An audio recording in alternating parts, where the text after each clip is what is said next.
ವೇದಿಕೆ ಮೇಲೆ ಇರುವಂತ ನಮ್ಮ ಕಾಂಗ್ರೆಸ್ ಪಕ್ಷದ ಎಲ್ಲ ಮುಖಂಡರೇ, ವೇದಿಕೆ ಮುಂಭಾಗದಲ್ಲಿರುವಂತ ಎಲ್ಲ ಅಕ್ಕ ತಂಗಿಯರೇ, ಕಪ್ಪಳಗಳು, ಅಲಂಗಳು ಮತ್ತು ಅಮ್ಮಗರ ಪಂಚಾಯಿತಿಯ ಎಲ್ಲ ಮುಖಂಡರು ಮತ್ತು ನಮ್ಮ ಎಲ್ಲ ಕಾಂಗ್ರೆಸ್ ಪಕ್ಷದ ಮುಖಂಡರು ಈ ಕಾರ್ಯಕ್ರಮವನ್ನು ಇಷ್ಟು ಅದ್ದೂರಿಯಾಗಿ ಅಚ್ಚುಕಟ್ಟಾಗಿ ಮಾಡಿದ್ದಕ್ಕೆ ಎಲ್ಲರಿಗೂ ಮೊಟ್ಟ ಮೊದಲನೇದಾಗಿ ಧನ್ಯವಾದಗಳನ್ನು ಹೇಳ್ತಾ ಇದ್ದೀನಿ. ಈ ಕಾರ್ಯಕ್ರಮಕ್ಕೆ ಕೊತ್ತೂರು ಮಂಜನವರು ಆಗಮಿಸಬೇಕಾಗಿತ್ತು. ಅವರು ಮುಖ್ಯಮಂತ್ರಿ ಅವರು ಒಂದು ಕೆಲಸದ ನಿಮಿತ್ತಾಗಿ ಅವರು ಸ್ವಲ್ಪ ಬಿಜಿ ಆಗಿದೆ, ತಡವಾಗಿದೆ, ಆತರ ಬರ್ತಾ ಇದ್ದಾರೆ ಅಂತ ಹೇಳಿದ್ದಾರೆ. ನಮ್ಮ ಭಾರತ ಸಂಸ್ಕೃತಿಯಲ್ಲಿ ಎತ್ತರ ನಾರಾಯಸ್ತು ಪೂಜ್ಯಂತು ರಮಂತು ತತ್ರ ದೇವತ, ಇದರ ಅರ್ಥ ಹೆಣ್ಣು ಮಕ್ಕಳಿಗೆ ನಾವು ಎಲ್ಲಿ ಗೌರವ ಕೊಡ್ತೀವೋ ಅಲ್ಲಿ ದೇವರು ಬಯಸಿರುತ್ತಾರೆ ಅಂತ. ಹೆಣ್ಣು ಮಕ್ಕಳಿಗೆ ಎಲ್ಲ ಗೌರವ ಕೊಡದೆ ಯಾವುದೇ ಕಾರ್ಯಕ್ರಮ ಮಾಡಿದರೆ ಆ ಕಾರ್ಯಕ್ರಮ ಯಶಸ್ವಿಯಾಗಲ್ಲ ಅಂತ ನಮ್ಮ ಸಂಸ್ಕೃತಿಯಲ್ಲಿ ಹೇಳ್ತಾರೆ. ಅದರಿಂದ ನಮ್ಮ ಭಾರತ ದೇಶದಲ್ಲಿ ಹೆಣ್ಣು ಮಕ್ಕಳಿಗೆ ವಿಶೇಷ ಗೌರವವನ್ನು ಕೊಡ್ತೀವಿ. ಅದರಿಂದ ನಮ್ಮ ಕಾಂಗ್ರೆಸ್ ಪಕ್ಷ ಕೂಡ ಹೆಣ್ಣು ಮಕ್ಕಳಿಗೆ ವಿಶೇಷ ಗೌರವವನ್ನು ನಾವು ಕೊಡ್ತೀವಿ. ಹೆಣ್ಣು ಮಕ್ಕಳು, ಮಹಿಳೆಯರು ಕೇವಲ ಬದುಕು ಸಾಗಿಸುವವರಲ್ಲ, ಅವರು ಬದುಕವನ್ನು ರೂಪಿಸುವರು. ಹೆಣ್ಣು ಮಕ್ಕಳು ಒಂದು ಕುಟುಂಬವನ್ನು ನಡೆಸುವರು. ಮಹಿಳೆಯರು ಅಮ್ಮ, ಅಕ್ಕ, ಹೆಂಡತಿ, ತಂಗಿ ಎಲ್ಲ ಜವಾಬ್ದಾರಿಯಿಂದ ನಾವು ಕರಿತೀವಿ. ಕುಟುಂಬದ ಎಲ್ಲ ಜವಾಬ್ದಾರಿಯನ್ನು ಸಹ ಹೆಣ್ಣು ಮಕ್ಕಳೇ, ಮಹಿಳೆಯರೇ ಹೊರೀತಾರೆ. ನಮ್ಮ ಭಾರತ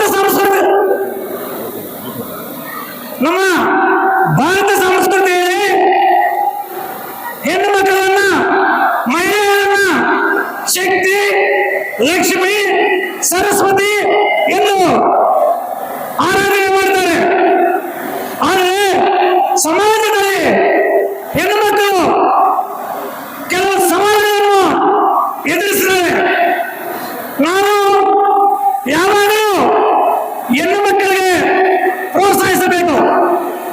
ಒಂದು ಹೆಣ್ಣು ಮಕ್ಕಳಿಗೆ ನಾವು ಪ್ರೋತ್ಸಾಹಿಸಿದ್ರೆ ಆ ಕುಟುಂಬ ಬೆಳೀತದೆ.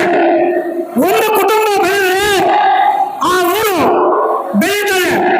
ಒಂದು ಊರು ಚೆನ್ನಾಗಿದೆ ಅಂತಂದ್ರೆ ಒಂದು ಸಮಾಜ ಬೆಳೀತದೆ. ಸಮಾಜ ಚೆನ್ನಾಗಿದೆ ಅಂದ್ರೆ ಒಂದು ದೇಶವನ್ನು ಪ್ರಗತಿ ಇರುತ್ತೆ. ನಾವು ಒಳ್ಳೆ ಸಮಾಜ ಕಟ್ಟಬೇಕಾದ್ರೆ, ಒಳ್ಳೆ ಆರೋಗ್ಯಕರ ಸಮಾಜವನ್ನು ನಿರ್ಮಿಸಬೇಕಾದ್ರೆ ಹೆಣ್ಣು ಮಕ್ಕಳಿಗೆ ನಾವು ಸಪೋರ್ಟ್ ಮಾಡಬೇಕು. ಹೆಣ್ಣು ಮಕ್ಕಳಿಗೆ ನಾವು ಎಲ್ಲ ರೀತಿಯೂ ನಾವು ಅವರಿಗೆ ಗೌರವಿಸಬೇಕು. ಅವರಿಗೆ ಶಿಕ್ಷಣ ಆಗಲಿ, ರಾಜಕೀಯ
ಇರುತ್ತೆ.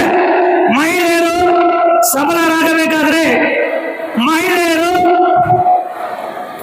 ಒಳ್ಳೆ ಕುಟುಂಬವನ್ನು ನಿರ್ವಹಿಸಬೇಕಾದ್ರೆ ನಿಮ್ಮ ಕುಟುಂಬದಲ್ಲಿ ಶಿಕ್ಷಣ ಮುಖ್ಯ. ಅಂದ್ರೆ ಈಗ ಇಲ್ಲಿ ಬಂದಿರುವಂತಹ ಮಹಿಳೆಯರು ತುಂಬಾ ಜನ ಓದಿಕೊಂಡಿಲ್ಲ. ಆದರೆ ನಿಮ್ಮ ಕುಟುಂಬ ಒಳ್ಳೆ ರೀತಿಯಲ್ಲಿ ನಡಿಬೇಕಾದ್ರೆ ನಿಮ್ಮ ಮಕ್ಕಳನ್ನು ನೀವು ಓದಿಸಬೇಕು. ಮಕ್ಕಳನ್ನ ಓದಿಸಿದ್ರೆ ಮುಂದಿನ ಪೀಳಿಗೆಯಲ್ಲಿ ಒಳ್ಳೆ ಕುಟುಂಬವನ್ನು ನೀವು ನಿರ್ವಹಿಸಿದಂತೆ ಆಗುತ್ತೆ. ನಿಮ್ಮ ಮಕ್ಕಳಿಗೆ ಒಳ್ಳೆ ಶಿಕ್ಷಣವನ್ನು ಕೊಡಬೇಕು. ನೀವು ಸಬಲರಾಗಬೇಕಾದ್ರೆ ಸಮಾಜದಲ್ಲಿ ರಾಜಕೀಯವಾಗಿ ಮುಂದೆ ಬರಬೇಕು, ಸಾಮಾಜಿಕವಾಗಿ ಮುಂದೆ ಬರಬೇಕು. ನೀವು ಎಲ್ಲ ವಿಷಯಗಳಲ್ಲೂ, ನೀವು ಮಹಿಳೆಯರು ಎಲ್ಲ ವಿಷಯಗಳಲ್ಲೂ ನೀವು ನಿರ್ಣಯ ತಗೊಳ್ಳುವ ಹಾಗೆ ಆಗಬೇಕು. ನೀವು ನಿರ್ಣಯ ತಗೊಂಡ್ರೆ ಮಾತ್ರ ನೀವು ನಿಮ್ಮ ಕುಟುಂಬವನ್ನು ಒಳ್ಳೆ ಮಟ್ಟಕ್ಕೆ ಬೆಳೆಸಕ್ಕಾಗುತ್ತೆ ಹೊರತು ಇಲ್ಲಾಂದ್ರೆ ನೀವು ನಿರ್ಣಯ ತಗೊಳ್ಳಿದ್ರೆ ಆಗಲ್ಲ. ನೀವು ಭಯ ಪಟ್ಕೊಂಡು ಯಾವುದೇ ರಾಜಕೀಯವಾಗಲಿ, ಸಾಮಾಜಿಕವಾಗಲಿ, ಆರ್ಥಿಕವಾಗಿ ನೀವು ಮುಂದೆ ಬರಲಿಲ್ಲ ಅಂದ್ರೆ ನಿಮ್ಮ ಕುಟುಂಬವನ್ನು ಒಳ್ಳೆ ರೀತಿಯ ಬೆಳೆಸಕ್ಕಾಗಲ್ಲ. ಅದರಿಂದ ನೀವು ಎಲ್ಲ ರೀತಿಯಲ್ಲೂ ನೀವು ಸಬಲರಾಗಬೇಕಂತ ಉದ್ದೇಶದಿಂದಲೇ ನಮ್ಮ ಕಾಂಗ್ರೆಸ್ ಪಕ್ಷದ ಸರ್ಕಾರ 5 ಗ್ಯಾರಂಟಿಗಳನ್ನು ಘೋಷಿಸಿದೆ. ನಾವು ನಮ್ಮ ಕಾಂಗ್ರೆಸ್ ಪಕ್ಷದ ಎಲ್ಲ ಮುಖಂಡರು ಮತ್ತು ನಮ್ಮ ಕೋಲಾರ ಶಾಸಕರಾದಂತ ಕೊತ್ತೂರು ಮಂಜುನಾಥ್ ಮಾರ್ಗದರ್ಶನದಲ್ಲಿ ಅವರ ಸಲಹೆ ಮೇರೆಯೊಂದಿಗೆ ನಮ್ಮ ಎಲ್ಲ ಮುಖಂಡರು ಸೇರಿ ಮುಂದಿನ ದಿನಗಳಲ್ಲಿ ಇನ್ನು ಈ ದೀರ್ಘ ಸುಮಂಗಲಿ ಭವನ ಕಾರ್ಯಕ್ರಮದ ಜೊತೆಗೆ ಇನ್ನು 4 ಕಾರ್ಯಕ್ರಮಗಳನ್ನು ನಿರ್ಣಯ ಮಾಡಿದ್ದೀವಿ.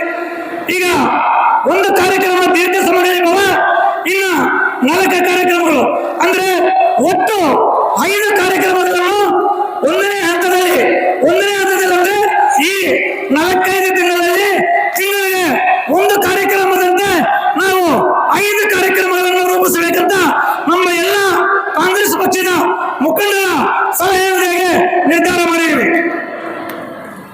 ಒಳ್ಳೆಯದು, ದೀರ್ಘ ಸುಮಂಗಲಿ ಭವ ಎಲ್ಲ ಪಂಚಾಯತಿಗಳಲ್ಲೂ ಇದೇ ರೀತಿ ಮುಂದುವರಿಯುತ್ತೆ. ಪ್ರತಿ ತಿಂಗಳು ನಾವು ಇದೇ ರೀತಿ ಮುಂದುವರಿಬೇಕಂತ ನಾವು ನಿರ್ಧಾರ ಮಾಡಿದ್ದೀವಿ. 2ನೇ ಕಾರ್ಯಕ್ರಮ ನಮ್ಮ ತಾಲೂಕಿನ ಎಲ್ಲ ಸೋದರಿಯರಿಗೆ ಅಂದ್ರೆ ಗರ್ಭವತಿ ಆಗಿರುವಂತ ಎಲ್ಲ ಸೋದರಿಯರಿಗೆ ಅಂದ್ರೆ ಈಗಿನ ಲೆಕ್ಕದ ಪ್ರಕಾರ ಸುಮಾರು 2,000 ಗರ್ಭಿಣಿ ಸ್ತ್ರೀಯರಿದ್ದಾರೆ. ನಮ್ಮ ಸೋದರಿಯರು ನಮ್ಮ ತಾಲೂಕಲ್ಲಿ 2,000 ಗರ್ಭಿಣಿ ಸೋದರಿಯರಿದ್ದಾರೆ. ಅವರಿಗೆ ನಾವು ಮುಂದಿನ ತಿಂಗಳಲ್ಲಿ ಒಳ್ಳೆ ಮುಹೂರ್ತ ಮತ್ತು ದಿನಾಂಕವನ್ನು ನಿಗದಿಪಡಿಸಿ ನಾವು ಶ್ರೀಮಂತ ಕಾರ್ಯಕ್ರಮ ಹಮ್ಮಿಕೊಂಡಿದ್ದೀವಿ. ಮುಂದೆ ತಿಂಗಳಲ್ಲಿ ನಾವು 2,000 ಮಹಿಳೆಯರಿಗೆ ಅಂದ್ರೆ ಗರ್ಭವತಿಯವರಿಗೆ ಒಂದೇ ವೇದಿಕೆಯಲ್ಲಿ 2,000 ಮಹಿಳೆಯರಿಗೆ ಶ್ರೀಮಂತದ ಕಾರ್ಯಕ್ರಮವನ್ನು ನಾವು ಹಮ್ಮಿಕೊಂಡಿದ್ದೀವಿ. ಶ್ರೀಮಂತ ಕಾರ್ಯಕ್ರಮದ ಜೊತೆಗೆ ಅವರಿಗೆ ಮೊದಲನೇ ತಿಂಗಳಿಂದ ಡೆಲಿವರಿ ಆಗುವವರೆಗೂ ನಾವು ಜಾಲಪ್ಪ ಹಾಸ್ಪಿಟಲ್ ಜೊತೆ ಮಾತಾಡಿದ್ದೀವಿ. ಸರ್ಜರಿ ಆಗಿರ್ಬೋದು, ಅವರು ಹೆಲ್ತ್ಗೆ ಯಾವ ರೀತಿ ಪೌಷ್ಟಿಕ ಆಹಾರವನ್ನು ತೆಗೆದುಕೊಳ್ಳಬೇಕು, ಎಲ್ಲ ರೀತಿಯ ಡಾಕ್ಟರ್ ಬಂದು ಸಲಹೆ ಕೊಟ್ಟು ಉಚಿತ ವೈದ್ಯಕೀಯ ಎಲ್ಲ ಖರ್ಚು ವೆಚ್ಚಗಳನ್ನು ಭರಿಸುವ ರೀತಿಯಲ್ಲಿ ನಾವು ಈ ಕಾರ್ಯಕ್ರಮವನ್ನು ಹಮ್ಮಿಕೊಂಡಿದ್ದೀವಿ. 3ನೇ ಕಾರ್ಯಕ್ರಮವನ್ನು ಈಗ ತಂದೆ ತಾಯಿ ಆದಮೇಲೆ ನಮಗೆ ಗುರುಗಳು ಮುಖ್ಯ. ಗುರುಗಳಂದ್ರೆ ನಮ್ಮ ಮಕ್ಕಳಿಗೆ ಬೆಳೆಸೋರು. ನಮ್ಮ ಮಕ್ಕಳು ತಂದೆ ತಾಯಿಗೆ ಬಿಟ್ಟರೆ ಸ್ಕೂಲ್ಗಳಲ್ಲಿ ಗುರುಗಳು ತುಂಬಾ ಇಂಪಾರ್ಟೆಂಟ್ ಆಗುತ್ತೆ. ಅದರಿಂದ ನಾವು ಶಿಕ್ಷಣ ಸಂಸ್ಥೆಯಲ್ಲಿ ಯಾರು ಇದಾರೋ ಅವರಿಗೆ ಗೌರವಿಸುವ ಹಾಗೆ ನಾವು ಆಚಾರ್ಯ ದೇವೋಭವ ಅನ್ನುವ ಕಾರ್ಯಕ್ರಮವನ್ನು ಮುಂದಿನ ದಿನಗಳಲ್ಲಿ ರೂಪಿಸಲು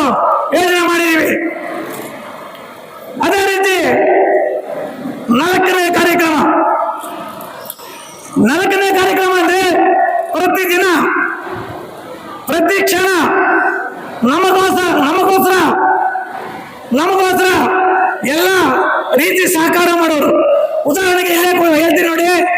ಇಲ್ಲೇ ಉದಾಹರಣೆ ಒಂದೇ ಹೇಳ್ತೀನಿ.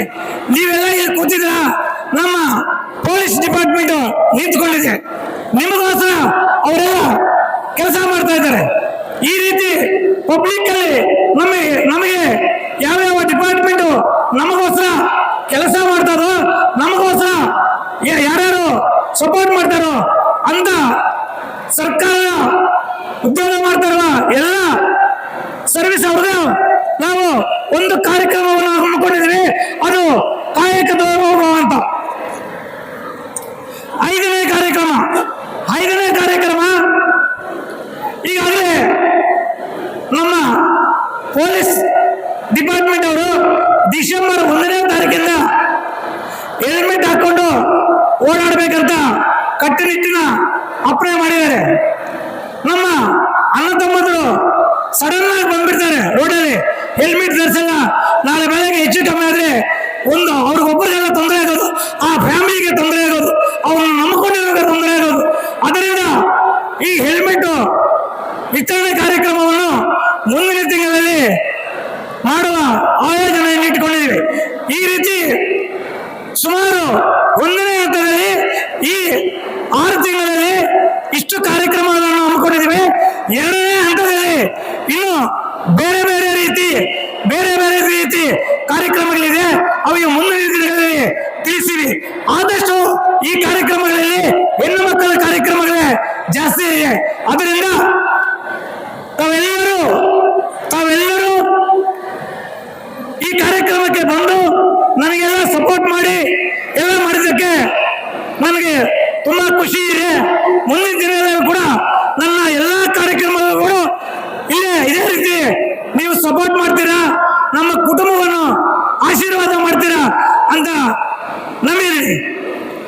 ಇಷ್ಟು ಮಾತಾಡಕ್ಕೆ ಅವಕಾಶ ಮಾಡಿಕೊಟ್ಟ ತಮ್ಮೆಲ್ಲರಿಗೂ ಹೊಂದಿಸುತ್ತಾ ಈ ಕಾರ್ಯಕ್ರಮಕ್ಕೆ ಪರೋಕ್ಷವಾಗಿ ಪ್ರತ್ಯಕ್ಷವಾಗಿ ಎಲ್ಲರೂ ಸಪೋರ್ಟ್ ಮಾಡಿದ್ದಾರೆ. ಇಲ್ಲಿ ನೀವು ನೋಡಬಹುದು, ನಮಗೆ ಕಣ್ಣಿಗೆ ಕಾಣ್ತಾ ಇದೆ.